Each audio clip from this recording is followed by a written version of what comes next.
Саламатсыңарбы кымбаттуу студенттер, кезекте практикалык сабагыбыздын темасы комбинатордук маселелердин классификациясы жана негизги типтеринин мүнөздөмөлөрү, комбинаториканын негизги эрежелери. Сабактын планы. Биринчи суроо. Комбинаториканын негизги эрежелери. Экинчи, комбинатордук маселелер жана алардын негизги типтери. Комбинаторика дискреттик көптүктүн элементтерин берилген эрежелер боюнча тандоо жана жайгаштыруу менен байланышкан маселелердин чыгарылыштарын окуп үйрөнүүчү дискреттик математиканын бөлүмү. Кандайдыр бир мааниде бири-биринен айырмаланышкан камтылуучу көптүктөрдүн санын аныктоо маселеси комбинаториканын классикалык маселеси болуп саналат. Комбинаторика термини латын сөзүнөн келип чыккан, кыргызчага которгондо бириктирүү деген маанини берет. Кандайдыр бир предметтерден түзүлгөн топ комбинация деп аталат, ал эми комбинацияны түзгөн предметтерди элементтер деп атайбыз. Анда маселелерди чыгарууга өтөлү. Биринчи маселе. Эгерде 3 кызыл, 2 ак жана 4 сары розалар сатылып жатса, анда бир розаны сатып алуунун канча ыкмасы бар? Бул жерде бизге көптүктүн элементтеринин ичинен бир гана элементти тандоо мүмкүнчүлүгү коюлат. Мына ушул нерсеге көңүл буруу өтө маанилүү. Бир гана элементти тандоо мүмкүнчүлүгү. Демек, кызылдан 3, актан 2 жана сарыдан 4 роза берилген. Анда бизге бул жалпы 9 роза. Демек, берилген розалардын ичинен бир розаны тандап алуунун 9 ыкмасы бар. Бул комбинаторикада кошуунун эрежесине башылуу. Кошуунун эрежеси. Эгерде кандайдыр бир А1 элементи эң бир жол менен тандалып алынса, ал эми А2 элементи эң эки жол менен тандалып алынса, жана башка ошол сыяктуу же А1, же А2 жана башка АМ элементтеринин бирөөсүн тандап алуунун эң бир кошулган, эң эки кошулган жана башка ММ жолу бар. Демек, А1 элементи эң бир жол менен, А2 элементи эң эки жол менен тандалып алынат, жана башка ошол сыяктуу А1, же А2, же АМ элементтеринин бирөөсүн тандап алуу эң бир кошулган, эң эки кошулган жана ММ жол менен тандалып алынат. Экинчи маселе. Ашканада биринчи тамактын 2 түрү жана экинчи тамактын 3 түрү бар. Түшкү тамактануу үчүн эки тамакты ар түрдүү канча ыкма менен буйрутма кылууга болот? Көңүл бургула жакшылап. Биринчи маселеде бизге элементтин ичинен бир гана элемент тандалып алуу мүмкүнчүлүгү болсо, ал эми экинчи маселеде эки элементти тандап алуу деген суроо берилип атат. Демек, биринчи тамактын 2 түрү, экинчи тамактын 3 түрү бар.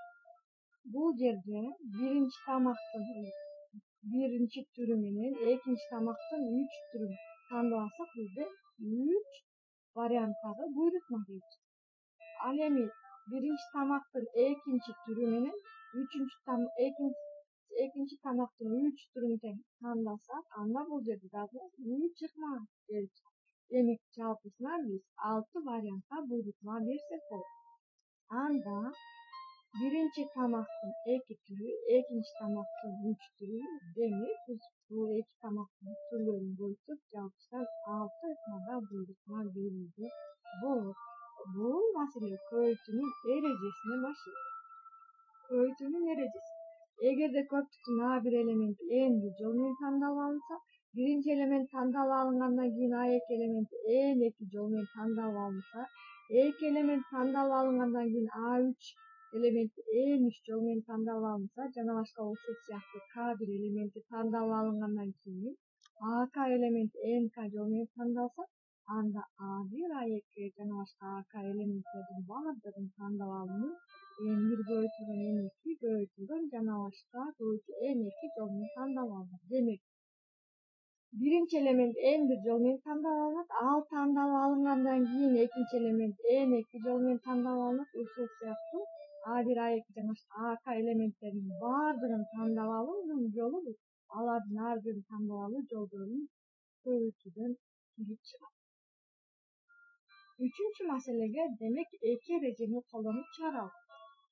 Корзинада 8 алма, 3 алмурут жана 4 апельсин бар. А варианты биринчи жемишти канча жол менен тандап алууга? Демек, бир гана жемиш тандалып алынды. Ал жогоруда айткандай кошуунун эрежесине башыйт. Анткени кошуунун эрежесинде bir gana element tandalabыз. Анда ар биринин тандоо жолдорун кошобузда, демек 15 жол менен координатадагы жемиштердин ичинен бир жемишти тандап алууга болот. Экинчи суроо, канча жол менен тандап алууга болот? Бул жерде 2 же 3 жемиш тандап алынат. Демек 2 же 3 же андан көп тандоо мүмкүнчүлүгү коюлса, бул көбөйтүүнүн эрежесинен баштайт. Анда биринчиси алма менен алмуруттун тандоо ыкмасын табалы. Анда алмадан бул 8 штук, алмуруттан 3 штук болгондуктан аларды бөлүп жалпысынан 24 ыкмада тандап алсак. Ал эми алма менен апельсиндики бул алма 8, апельсин 4 штук болгондуктан 32 ыкмада тандап алууга болот. Алмурут менен апельсин. Алмуруттан 3 штук, апельсинден 4 штук, экөөнү бөлсөк 12 жол менен тандап алабыз. Алма, алмурут жана апельсинди тандап алынып жатат. Демек бул жерде 3 жемишти тандоо мүмкүнчүлүгү болуп жаткандыктан үчөөнүн тандоо ыкмаларын көбөйтөбүз дагы. Демек 96 жол менен тандап алууга болот. Эми ушул эле маселеге кайрылалы. Эки башка аталышта эки жемишти канча жол менен тандап алууга болот? Үчүнчү. Кайра кайталайм. Эки башка аталыштагы эки жемишти канча жол менен тандап алууга болот? Көбөйтүүнүн эрежеси мында эки жемиш түгөй элементтер катары тандап алынат. Ал эми кошуу эрежесинде түгөй элементтер бир бүтүн бир система катары каралат. Демек эки жемиш 8 көбөйтүү 3 бул алма менен алмурут, андан 8 көбөйтүү 4 бул алма менен апельсин, андан кийин 3 көбөйтүү 4 бул алмурут менен апельсин. Демек эки жемиш түгөй элемент катары карасак, мына ушундай 3 гана вариантта келип чыгат. Ал эми биздин суроо айтылып атат, эки башка аталышта эки жемишти канча жол менен тандап алууга болот дейт. Демек ал кошуунун эрежесине баш келиптен аларды суммалап койсок, анда 68 жол менен тандап алган болобуз. Төртүнчү маселе. 1, 4 жана 7 цифраларын колдонуп, эки орунду канча сан түзүүгө болот эгерде цифралары кайталанса дейт. Демек бизге 3 цифра берилет, 1, 4, 7. Алардан эки орунду сан түзүшүбүз керек. Мында цифралары кайталанган варианттар дагы жарайт. Демек 1 аркылуу 11, 14 жана 17 деген сандар алабыз. Ал эми 4 менен башталган 41, 44 жана 47. Эми 7 менен башталган 71, 74 жана 77 деген сандарды алабыз. Анан шарт коюлуп атат, эгерде цифралары кайталанса дейт. Демек алар 11, 44, 77 дагы биздин бул эки орунду санга кирет. Демек анда биз 1, 4 жана 7 цифраларын колдонуп, цифралары кайталанганын дагы эске алып, 9 эки орунду сан түзө алабыз. Эми ушул эле маселенин экинчи ыкмада дарактар аркылуу түзүүнү карап көрөлү. Демек бизге 1, 4, 7 цифралары берилген. Экинчи цифралар жайгаштырабыз. 1, 4, 7. 4 менен да 1, 4, 7 жайгаштырабыз. Дарак аркылуу 7ге да 1, 4, 7 жайгаштырабыз. Демек 1 менен анда бутактарды алсак дарактан 1 менен 11, 14, 17 сандарды алабыз. 4 менен башталган 41, 44, 47 деген сандарды алабыз. Ал эми 7 менен башталган 71, 74 жана 77 деген эки орунду сандарды алабыз. Демек жалпысынан мында дагы 9 эки орунду сан бар дейбиз. Эми ушул эле төртүнчү маселени биз формула аркылуу чыгарабыз. Үчүнчү формуланы колдонуу менен чыгабыз. Демек эки орунду сан берилип атат.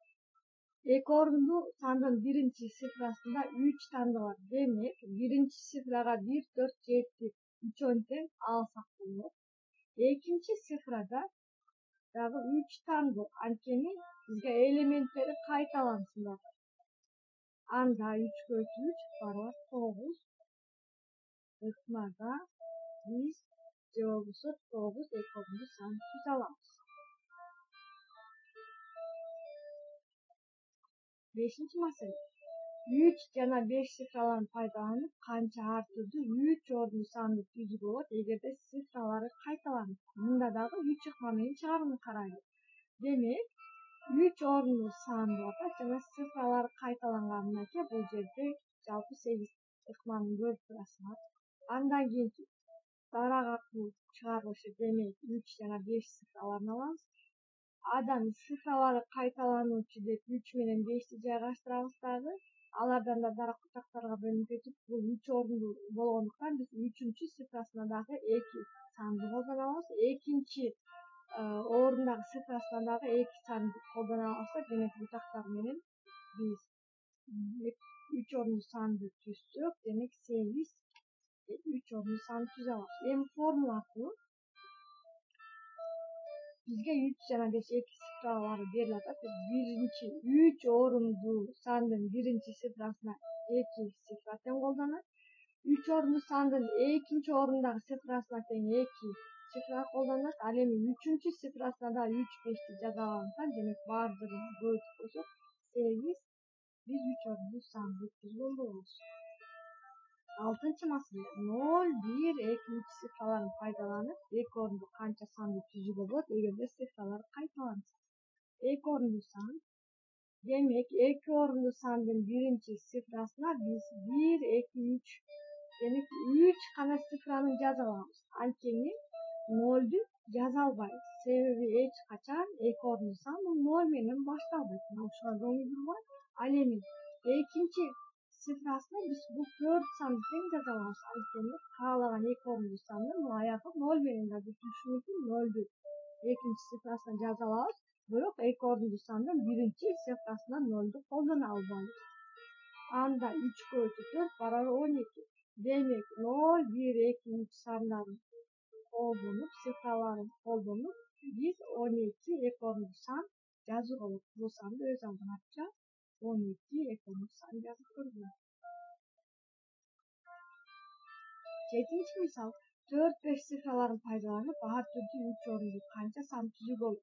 Эми бул жерде байкасаңар, жогорку мисалдарда цифраларды кайталануучу деген эске алынган жок. Демек бизге цифралар кайталанган. Мисалы 444, 555, 666 деген варианттар жарабайт.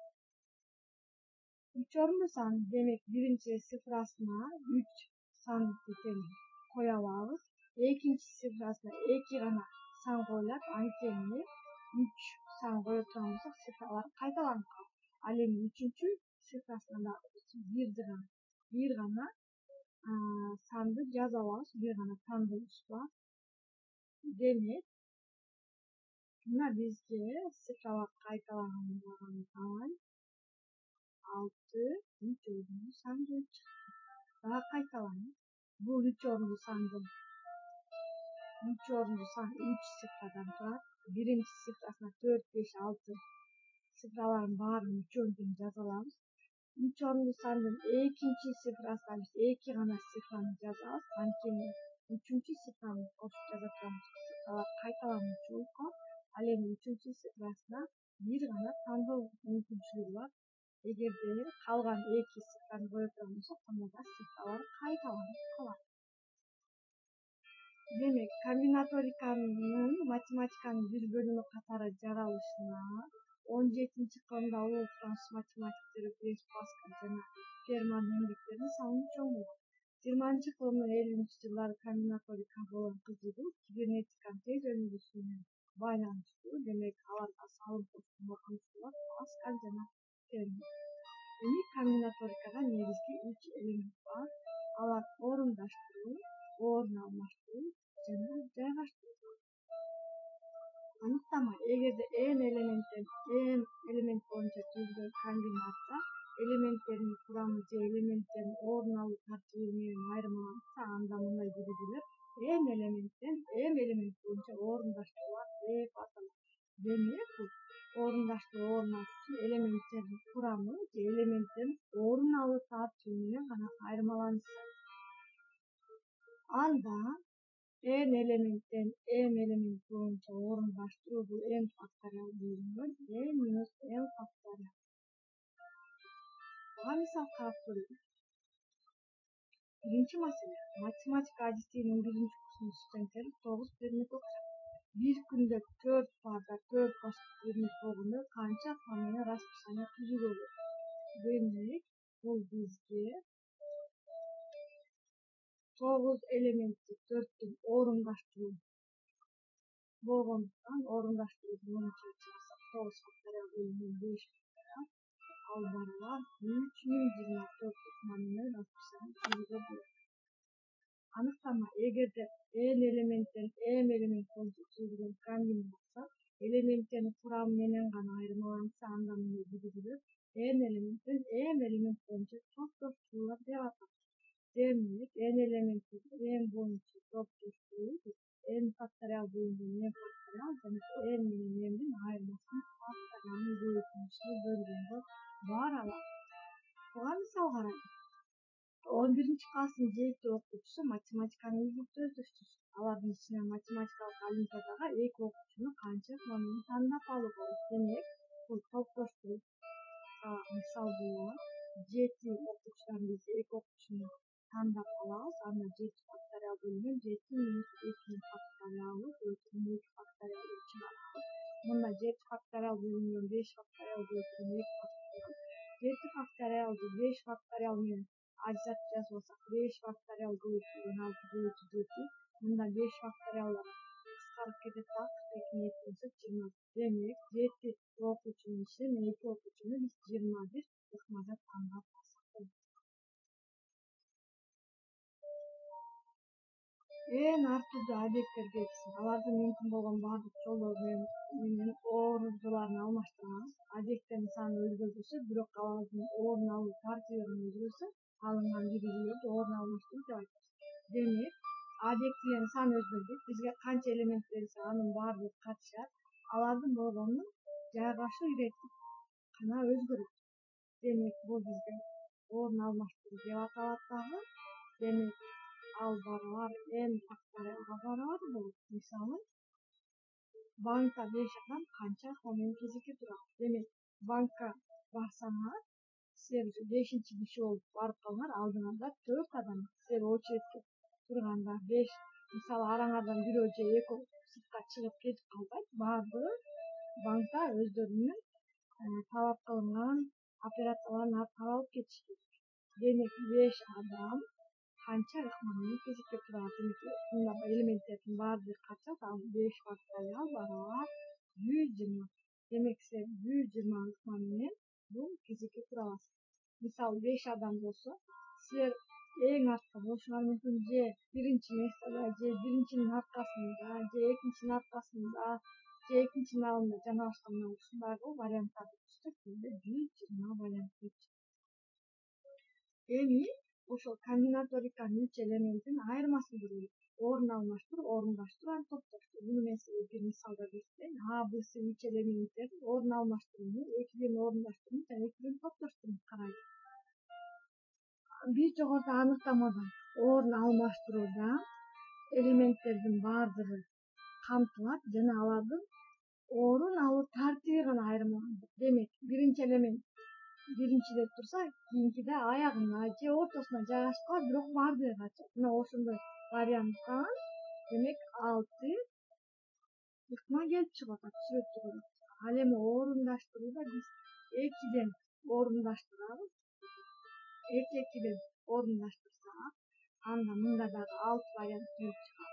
Бирок орундаштырууда деле мында элементтердин орун алуу тартиби менен гана айырмаланат. А, Б, анан Б, А. Демек, элементтер бул экөө жалпысынан элементтердин составы боюнча окшош, бирок элементтердин жайгашуу орду менен гана айырмаланып калат. Биринчи А, Б деген элементте А биринчи жайгашса, Б Ада, ошол эле А, Б элементи туруп атат, бирок жайгашуу орундары гана алмашып калды. Ал эми топтоштурууга келгенде бул элементтин курамы менен айырмаланат. Демек, 3 элементти биз экиден топтоштурсак, 3 гана вариант алабыз. Мында топтоштуруу бул өзү элементтердин курамы менен айырмалангандыктан А, Б жана Б, А деген 2 вариант алып карасак, экөө элементтердин курамы боюнча окшош, жайгашуу гана ирет алмашып калгандыктан, демек, бир варианты жарабайт. Асы менен С, Ада дагы ошондой элементтердин курамы окшош болуп аткандыктан, окшош жана жөн гана жайгашуу ирети менен айырмалангандыктан, мында дагы бир вариант жарабайт. Демек, топтоштуруу жалпысынан айтканда элементтердин курамы менен айырмаланышы керек. Жалпысынан мына кыскача бул сабак ушундай болду. Кийинки сабактарда дагы мындан да кичине татаалыраак мисалдарды чыгарууга токтолобуз. Кийинки сабакта жолукканча сагынычта калгын.